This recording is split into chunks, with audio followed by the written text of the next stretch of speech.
Bienvenidos a Vida y Salud, el espacio vinculado al área médica y bienestar de T13 en vivo. En este capítulo hablaremos sobre la disautonomía. ¿Qué sabemos sobre esto? Es una disfunción del sistema nervioso autónomo. Este sistema controla procesos involuntarios como la frecuencia cardíaca, la presión arterial, la digestión y la temperatura corporal. Cuando falla, el cuerpo no regula bien estas funciones, lo que provoca diversas complicaciones. ¿Qué nos dicen los especialistas al respecto? La disautonomía es una enfermedad que afecta al sistema nervioso autónomo, que es una parte del sistema nervioso que va a regular las funciones automáticas de nuestro cuerpo. Por ejemplo, la presión arterial, la frecuencia cardíaca, la digestión, la respiración, regulación de la temperatura. Como el sistema nervioso autónomo tiene que ver con distintas funciones, no es fácil el diagnóstico porque los síntomas se comparten con muchas otras enfermedades.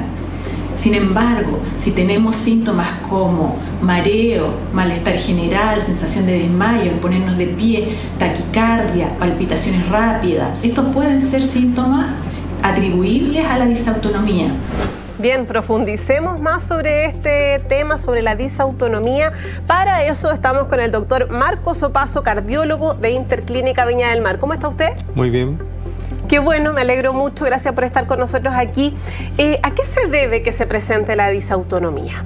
Antes de responder su pregunta, me gustaría un poco hacer un breve resumen de qué significa disautonomía, porque es un término que está como muy de moda, pero no es un término que implique una sola enfermedad. Es un conjunto de enfermedades que pueden dar síntomas parecidos, que son por trastorno de la función autonómica. En eso se incluyen varios. El más frecuente, por lejos, es lo que se llama síncope vasovagal, que ocurre preferentemente en la gente joven, entre los 15 y los 30 años, y se puede prolongar por el resto de la vida. Habitualmente es así. Existe también lo que se llama taquicardia postural u ortostática, en que no baja la presión arterial, pero se eleva la frecuencia cardíaca en relación con cambios de posición al levantarse. Y hay enfermedades de otro tipo, por ejemplo, neuropatías periféricas que pueden afectar la función autonómica, especialmente en la diabetes, en deficiencias de vitamina B12, en amiloidosis, que es una enfermedad más rara, en algunas enfermedades autoinmunes, incluso como efecto secundario de algunas drogas que se usan para el cáncer, como quimioterapia. También existe alteración de la función autonómica en pacientes que tienen problemas dentro del cerebro, la enfermedad de Parkinson, la demencia por cuerpos de Lewy, son ejemplos de eso. En general, el diagnóstico no es fácil porque los síntomas pueden ser muy variables. Pueden ser desde leves, síntomas leves, que ya mencionó la doctora previamente, como palpitaciones, que se asocia mucho con el síntoma de ansiedad. Puede ocurrir palidez, puede ocurrir náuseas, vómitos, incluso desmayo o algo como eso, digamos. Y eso hace que sea difícil llegar al diagnóstico porque se puede confundir con otras patologías, claro, o con otras situaciones como el estrés o la ansiedad. Correcto. ¿Cierto? Correcto. Y a ver si nos puede profundizar un poquito más en eso. Yo diría que básicamente es eso, porque en el fondo el diagnóstico se retarda mucho cuando los pacientes no tienen noción de que existe un fenómeno de ese tipo, como la disautonomía, que no es una enfermedad psicológica, no está determinado por ansiedad o por algún factor emocional, sino que es una enfermedad que tiene bases más bien orgánicas por mala función y mala regulación del sistema nervioso autónomo.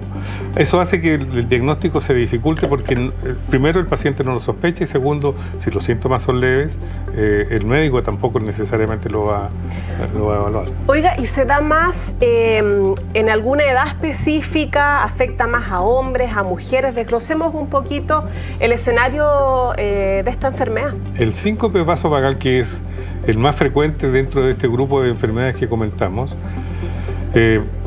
ocurre en general en gente joven. Se calcula que hasta un 30% de la población alguna vez va a presentar este cuadro de síncope vagal, y de los que lo presentan, un 20 o 30% va a recurrir en el curso del año siguiente. De manera que es una patología frecuente. El 80% de los consultantes por síncope, por desmayo, en un servicio de urgencia, que son jóvenes y sanos, son de causa vagal. Tiene claro predominio en mujeres, 3-1 más o menos el porcentaje. Eso cambia en algunas otras disautonomías, como las que son secundarias a enfermedades de los nervios periféricos o del sistema nervioso central, en que puede ser más tardíamente en la vida. Oiga, ¿y cómo deben adaptar su vida las personas que tienen disautonomía? ¿Qué cambios hay que hacer para poder sobrellevarlo y hacer todas las actividades que estamos acostumbrados? Sí, hay varias recomendaciones en general, ¿eh? Lo primero es saber que esto es una patología benigna, que no es un cuadro que vaya a implicar un mayor riesgo cardiovascular, pero puede ser muy dramático si los pacientes tienen episodios intensos de desmayo o casi desmayo. Respecto de la prevención, es importante aumentar el consumo de la sal y de líquidos. Se recomiendan 2 o 3 litros de agua al día o de bebidas al día. Junto con eso hay que evitar el ayuno. Ahora que estamos en la época del ayuno intermitente, eso es una mala condición para un paciente que tiene predisposición a la disautonomía. Es decir, el ayuno no sirve. Y de hecho se recomiendan comidas fraccionadas durante el día, de manera que no se sobrecargue mucho la función digestiva para mantener una circulación adecuada. Tiene que evitar la exposición al calor excesivo, saunas, piscinas temperadas, incluso la exposición al sol con mucho calor ayuda o contribuye a desencadenar estos cuadros. La inmovilidad prolongada, por ejemplo, estar en una fila de un banco 30 minutos, podría generar, por disminución del retorno venoso, podría generar esa situación, digamos. ¿Y cómo se trata? En general, lo primero que uno tiene que hacer con los pacientes que tienen este problema de disautonomía es aconsejarlos respecto de las medidas de prevención. Ya. Muchos de ellos pueden identificar cuáles son los factores que lo favorecen. Por ahí escuchaba un poco antes de juntarnos acá, que una persona tenía le tomaban sangre para una muestra de laboratorio y se desmayaba. Claro. Entonces uno ya sabe que eso va a ocurrir en esa condición. Y hay otras condiciones que son poco conocidas. Por ejemplo, el retener mucho la orina y vaciar bruscamente la vejiga puede condicionar un síncope de esas mismas características. Entonces lo primero es reconocer cuáles son los factores desencadenantes y tratar de evitarlos en la medida que sea posible. El dolor es un factor desencadenante muchas veces de síncope, pero a veces es más difícil de evitarlo. Si uno tiene una fractura, un esguince que provoca un dolor intenso, puede llegar a eso. Pero el tratamiento, hay otros tratamientos que son farmacológicos, que no sé si vale la pena detallarlo, pero hay posibilidades de tratamiento con medicamentos que aumentan la retención de sal y de agua, que contraen las arterias para aumentar la presión arterial, que disminuyen la respuesta de frecuencia cardíaca. Hay posibilidades de tratamiento farmacológico. Bien. ¿Ya? Oiga, ¿qué llamado hace a las personas que nos están viendo que quizás no han sido diagnosticadas u otras que están viviendo con esto? En general, sabiendo que esta es una enfermedad que provoca ansiedad en las personas, especialmente si tienen síntomas recurrentes, saber que esto es una patología benigna, que no le va a modificar el pronóstico vital al paciente, pero sí puede producir síntomas y alterar un poco su vida diaria. Sabiendo que no es una patología grave desde el punto de vista del riesgo cardiovascular, lo más importante es la prevención. Evitar todos los factores que sabemos que pueden desencadenar síncope de este tipo y consultar precozmente a especialistas de distintas especialidades. ¿Ya? Incluso, porque el apoyo de esto tiene que ser integral en el sentido del manejo con un médico, por ejemplo, cardiólogo o neurólogo, pero además manejar los factores adicionales que van apareciendo: la ansiedad, la depresión, la falta de concentración, de la memoria, la fatiga crónica. Todos esos son síntomas que acompañan a pacientes que tienen este cuadro de disautonomía, que no son la causa, pero se van asociando. Entonces el manejo tiene que ser integral. Perfecto. Cardiológico, neurológico, quizás con apoyo de psicología o de psiquiatría. Bien, bueno, tremenda información la que Muy nos bien, acaba de pues. entregar el doctor Marcos Opazo, cardiólogo de Interclínica Viña del Mar. Gracias por estar con Muchas nosotros. gracias a usted. Que esté bien. Con esta entrevista vamos a una pequeña pausa comercial, no se vayan. Ya volvemos con Vida y Salud con Nilce Silva, de 13 en vivo. Noticias siempre. Viajar es descubrir nuevos paisajes, nuevas culturas y también nuevas historias. Esto es Más Viajes, Más Perú, una serie presentada por Sky y Marca Perú. Y hoy recorrer el Perú es más posible que nunca. Sky conecta a Chile con 15 destinos en el Perú. Muchas gracias. Nos vamos junto a Sky. La amabilidad de la tripulación, la comodidad de asientos reclinables y llegar puntuales a destinos son, sin duda, las razones por las que elegimos viajar en Sky.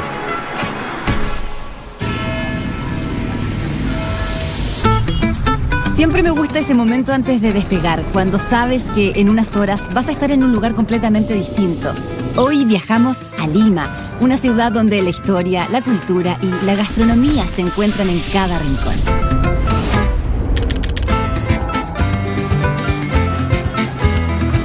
Ubicada frente al Océano Pacífico, Lima es una ciudad donde conviven la historia, la cultura y una de las gastronomías más reconocidas del mundo. Desde el malecón de Miraflores se obtiene una de las postales más icónicas de la ciudad, en donde el océano, los acantilados y el movimiento de Lima se mezclan en un paisaje muy especial.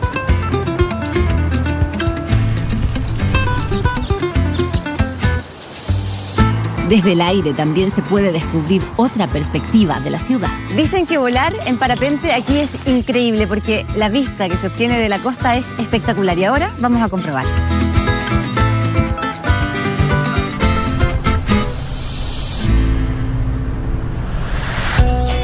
A pocos minutos aparece Barranco, uno de los barrios más artísticos y bohemios de Lima.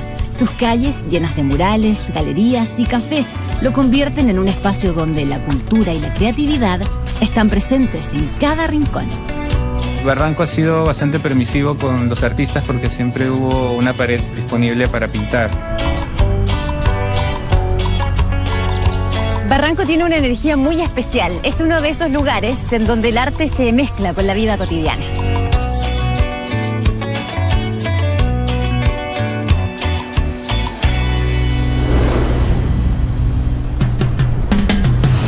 El centro histórico de Lima guarda siglos de historia. Fundada en el siglo XVI, la ciudad conserva una arquitectura colonial que forma parte del patrimonio cultural del Perú.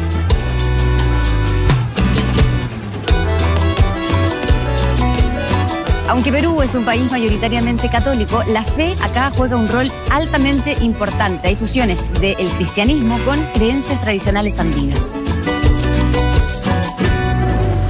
En el distrito de Pueblo Libre está el Museo Larco, probablemente el más representativo de la historia del Perú. Aquí vamos a descubrir que en los orígenes de este país hay muchos pueblos más que la cultura inca.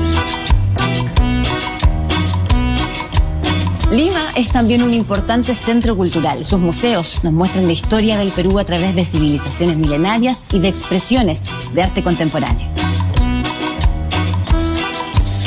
Pero si hay algo que distingue a Lima en el mundo es su gastronomía. La cocina criolla reúne influencias indígenas, españolas y africanas que han dado forma a una de las tradiciones culinarias más reconocidas de Latinoamérica. Somos pluriculturales. Entonces tenemos cultura de todo un poco de China, un poco de Italia, un poco de, de España. Los platos son procesos de intervención que se va generando una tradición, pero al mismo tiempo esa tradición también se puede innovar, pero con memoria y con amor histórico a lo que se recibe. El anticucho es un plato callejero que lo vas a encontrar en todas las esquinas de Lima. Si comes un anticucho, estás comiendo Perú. Lima también es famosa por su cocina fusión. La llamada cocina chifa mezcla sabores peruanos y chinos, creando platos únicos.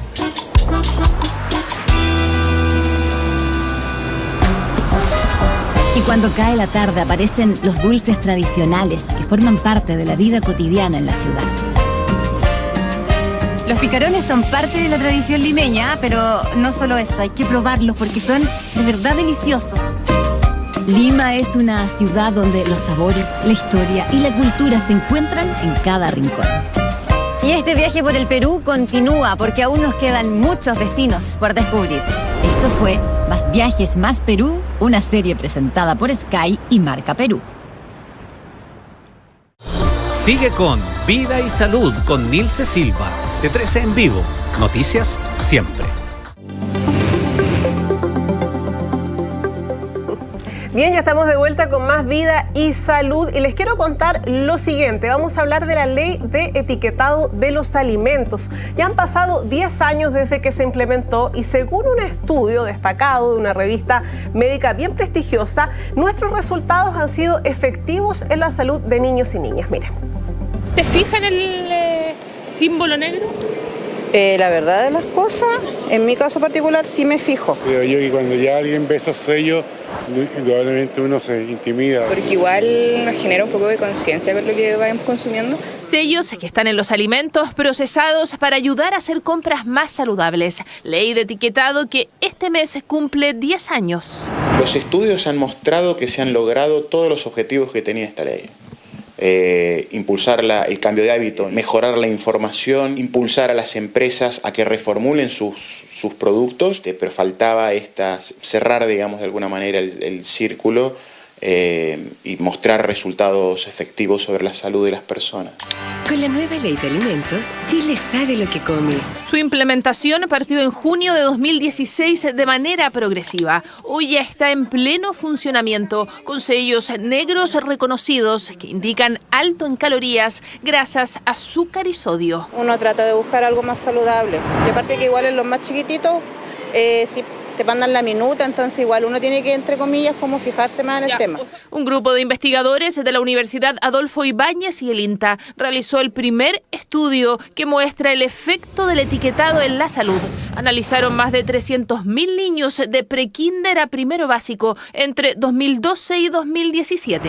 Lo que hicimos es comparar niños que no fueron expuestos a la ley, el periodo previo a la implementación de la ley, con niños que fueron expuestos en diferentes momentos de sus vidas. Entonces eso nos permitió desentrañar el efecto de la ley. Los resultados arrojaron que tras 6 meses de la primera fase de la ley, el riesgo de exceso de peso bajó 2% y 1 año y medio después disminuyó 3%. El estudio y otros estudios han demostrado es que este primer paso funcionó y que ojalá sigan profundizándose este tipo de políticas. En América Latina varios países la han copiado, varios países la están considerando, en Europa se está considerando. Un poco más sano, un poco más saludable, me hace diferenciar los productos. Creo que hoy sí, en este mundo actual, se aplica mucho más la conciencia de esto.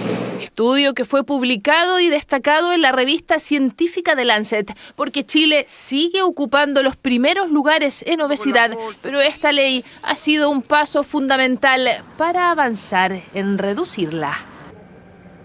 Bien, es una buena noticia. Les quiero contar sobre otra situación, una historia bastante lamentable. Por 5 años le dijeron que padecía cáncer terminal, pero finalmente eran cálculos renales. Esto pasó en Iquique, en el hospital de Iquique, a una mujer que actualmente tiene 93 años. Ella y su familia demandaron al recinto y deberán indemnizarla con 100 millones de pesos.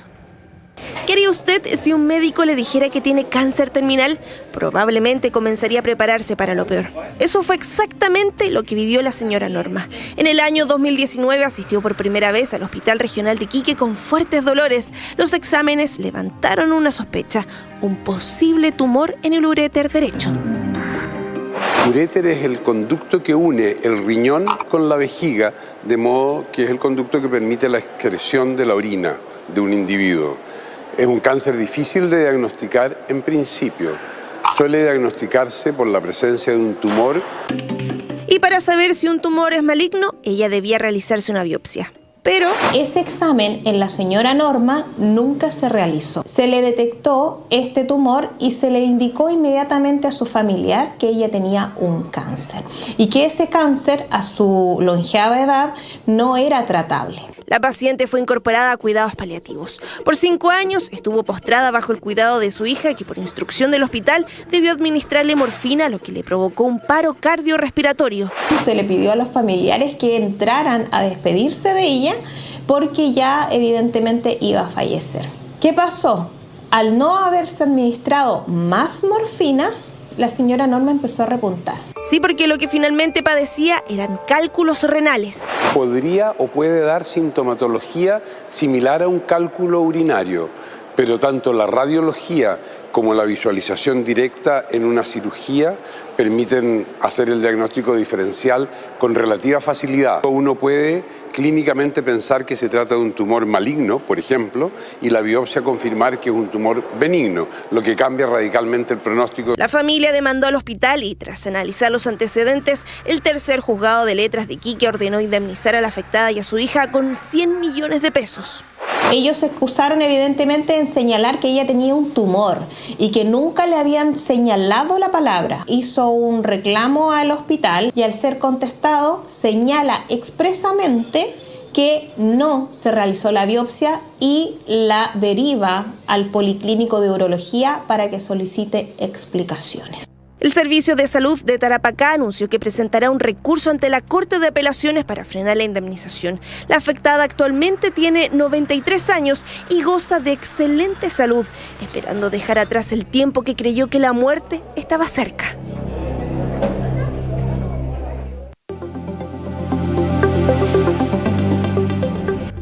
Ahora nuestro espacio de salud mental. En esta oportunidad vamos a hablar del trastorno por déficit de atención e hiperactividad. Para eso estamos ya aquí en el estudio con María Paz Gómez, académica de la Escuela de Psicología de la Universidad de Santiago. ¿Cómo estás? Muy bien, muchas gracias. Bienvenida. Bueno, partamos de lo más básico. ¿Qué es este trastorno? ¿En qué consiste? Sí, más que trastorno, quizás hablar de condición, ¿ya? ¿No es cierto? Condición del neurodesarrollo, ¿ya? Que se va presentando con mayor intensidad, lo podemos ver quizás en la etapa escolar y podemos ver también o hablar de presentaciones. A veces podemos ver una presentación más de tipo inatento, más hiperactivo o también más comúnmente una combinación entre ambas. ¿Cómo se llega al diagnóstico? Eso es lo complejo, sí, diría yo. ¿Ya? Porque muchas veces vemos conductas, ¿no es cierto?, e interpretamos que parten a veces desde los docentes, el espacio escolar, que se ven como, pero no necesariamente son, ¿no? Entonces tenemos que tener harto cuidado y sobre todo hablar de un equipo interdisciplinario donde participan, ¿no es cierto?, neuróloga, también psicólogo. Puede ser desde el área de la terapia ocupacional, ¿no es cierto? Y para tener una mirada lo más integral, idealmente posible. ¿Qué conductas se asocian efectivamente a esta condición? Sí, hay que mirarlo en profundidad. Dar un ejemplo. Sí, podemos, yo creo que ir viendo distintas conductas que se van manifestando, porque tenemos que pensar nuestro cerebro un poquito así como un director de orquesta, quizás, que va ahí diciéndonos, no sé, la motivación que tenemos que poner en una tarea, organizarnos, planificarnos, ¿no es cierto? Y como el cerebro, en el fondo va funcionando el TDAH de una manera distinta, este cableado distinto, entonces quizás esta dirección va fallando. Entonces vemos, ¿no es cierto?, puede ser de todo tipo, de repente si lo vemos en la casa, en el colegio, perder cosas frecuentemente, perder las llaves, de tener un poquito de desorganización con ¿Pero es perder o no acordarse? Porque ambas. Eso también es como bien común en varias personas, claro, ¿no? Pasa con los niños a veces, por ejemplo, pero también con los adultos, perder llaves, perder el celular, no sé, en distintos espacios. Pero también, claro, es la memoria de trabajo, que es uno que se llama, ¿no es cierto?, el funcionamiento ejecutivo, este director de orquesta, que a veces nos tenemos que acordar, no sé, de algo así súper importante, un nombre, una dirección, se nos olvida. Entonces es como un poco de ambos. ¿Y se da más en la infancia, en la adultez? ¿Hay algo que lo gatilla? Es una excelente pregunta, porque por mucho tiempo se creyó que era solo un tema de infancia, como escolar, ¿no? Y resulta que vemos que es absolutamente pasa a la adultez con otra presentación. En la adultez se habla, por ejemplo, de que no está esta hiperactividad, este movimiento, esta necesidad, sino que es más mental, ¿no? Pero es algo, por eso también lo importante de llamarlo condición, ¿no? Es algo que acompaña siempre, ¿no? Está ahí presente. No mejora, sino que continúa a lo largo de la vida, obviamente que requiere apoyos que pueden mejorar el funcionamiento cotidiano, pero siempre va a estar. Y en el caso de las personas adultas, el hecho de que esté o que ahora seamos más conscientes, ¿significa que siempre estuvo? Siempre estuvo. Estoy pensando en la niñez, como donde uno por lo general enfrenta, y a veces es mejor enfrentarlo desde más pequeño. Claro, siempre estuvo. O sea, uno siempre tiene que mirar un poco más retrospectivamente estas historias, y el adulto estaba. Lo que pasa es que a veces fue desapercibido. O situaciones que uno no se explicaba de por qué eran así. Claro, y a veces las mujeres, sobre todo. ¿Ya? Me gustaría recalcar ese punto. Pasaban como un poquito más distraídas, no sé, en su infancia, y después viene toda la carga de la adultez, todo lo pesado, ¿no es cierto?, que sabemos, todas las responsabilidades, los hijos, a veces incluso la perimenopausia, que hay una relación interesante ahí con lo hormonal, y ya como muy tardíamente llega, pero llega a veces un diagnóstico ahí. ¿Y cómo se llega finalmente a ese diagnóstico? Seguramente hay personas que se están sintiendo identificadas con la conversación que estamos teniendo. ¿Cuál es el primer paso? ¿Cómo llego? Bueno, depende en qué etapa estemos mirando, probablemente. Si estamos mirando a la infancia, ¿no es cierto? Siempre uno habla, claro, el inicio de la etapa escolar es cuando empieza la escolaridad y es como, ay, la clase hay una incomodidad con la manera tradicional, ¿no es cierto?, de la educación, ¿no? La jornada extendida, qué sé yo. Entonces ahí uno puede ver, pero también uno puede notar tempranamente también algunos signos, ¿no? Como hiperactividad, por ejemplo, mucha necesidad de movimiento, parte muy temprano. Entonces si estamos mirando esas dos épocas, ¿no es cierto?, y malestar en ciertos contextos que se va, ¿no es cierto?, y que tiene que ver con esto de lo que hablábamos en el inicio, la inatención, la hiperactividad. Y ya los adultos, bueno, es otro tema a veces. Como digo, se presenta de otra forma, pero está, ¿no es cierto? Y este también, poco bienestar que viene en la adultez con toda la responsabilidad y sentir que ya nos agobia, no podemos más y como que nos supera, y ahí es bueno también consultar. ¿Qué llamado, para ir cerrando ya la entrevista, puedes hacer a las personas que nos están viendo y escuchando? Sí, me gustaría hacer varios llamados. Uno, que no todo es TDAH, en primer lugar, como que tengamos ojo con lo que estamos mirando. De repente puede ser otra cosa, puede ser ansiedad, por ejemplo, en niños, adultos. También que nos fijemos mucho en las niñas, mujeres, ya, porque muchas veces pasa desapercibido. Y por último me gustaría hablar de la coexistencia, porque puede coocurrir con algo más. Y muchas veces el TDAH, por ejemplo, se presenta con altas capacidades, ¿no? Y las altas capacidades, que es un funcionamiento, ¿no es cierto?, más complejo, cognitivo, distinto, puede incluso enmascarar, esconder el TDAH y nunca se ve. Hasta incluso puede pasar muy desapercibido. Así que es que estemos atentos a todo el tipo de manifestaciones y presentaciones. Perfecto, y a consultar, como siempre, a un especialista. María Paz Gómez, académica de la Escuela de Psicología de la Universidad de Santiago. Gracias por estar con nosotros en Vida y Salud. Gracias. Bien, y con esta entrevista llegamos al final del programa de hoy. Muchas gracias por acompañarnos. Que tengan un excelente día.